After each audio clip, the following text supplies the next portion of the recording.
जय माता दी दोस्तों, कैसे हैं आप सब। आज जानेंगे इस वीडियो में गुप्त नवरात्रि व्रत की कथा, जिसको सुनने मात्र से ही जीवन की समस्त मनोकामनाओं की पूर्ति होती है। गुप्त नवरात्रि 12 फरवरी 2021 दिन शुक्रवार से शुरू हो रहे हैं। हिंदू धर्म में गुप्त नवरात्रि का एक विशेष महत्व होता है। गुप्त नवरात्रि में सात्विक और तांत्रिक पूजा की जाती है। धार्मिक मान्यताओं के अनुसार गुप्त नवरात्रि तंत्र मंत्र को सिद्ध करने वाली मानी जाती है। कहा जाता है कि गुप्त नवरात्रियों में तांत्रिक महाविद्याओं को सिद्ध करने के लिए माँ दुर्गा की उपासना की जाती है। और साथ ही गुप्त नवरात्रि में जो कि माँ के नाम हैं, इनको जान लेते हैं। सर्वप्रथम दिन होती है पूजन माँ कालिके का, दूसरे दिन माँ तारा देवी, तीसरे दिन त्रिपुरा सुंदरी, त्रिभुवनेश्वरी, साथ ही माँ चित्रमस्ता, साथ ही इसके बाद माँ त्रिपुरा, माँ भैरवी, माँ धूम्रकेतु, माँ बगुलामुखी, माँ मातंगी और माँ कमला देवी की पूजा की जाती है। इस बार यह 10 दिन की नवरात्रि होती है जो हो रही है, जो कि विशेष शुभकारी और फल देने वाली है। अब जान लेते हैं इनकी कथा। आइए श्रवण करते हैं। बोलो अम्बे मात की जय।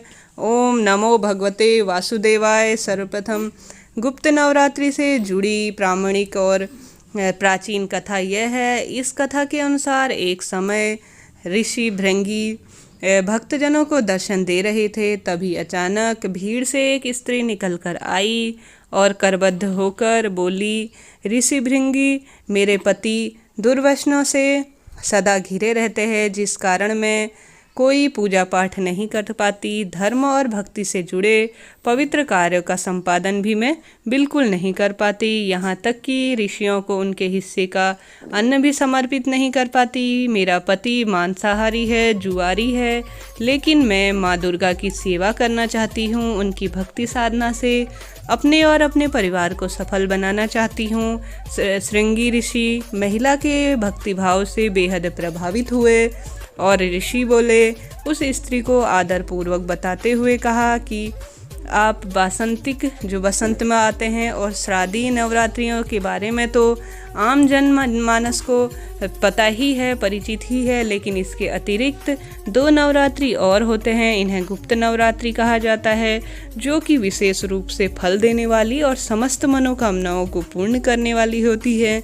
अगर इस समय पूजा पाठ और माँ की आराधना किए जाए तो जीवन की समस्त मनोकामनाओं की पूर्ति होती है, भले ही वह धन संबंधी हो, विद्या संबंधी हो और साथ ही पुत्र और घर में सुख शांति से संबंधित हो। कोई भी मनोकामना इस समय पूर्ण होती है। उन्होंने कहा कि प्रकट नवरात्रियों में 9 देवियों की उपासना होती है और गुप्त नवरात्रियों में 10 महाविद्याओं की साधना की जाती है।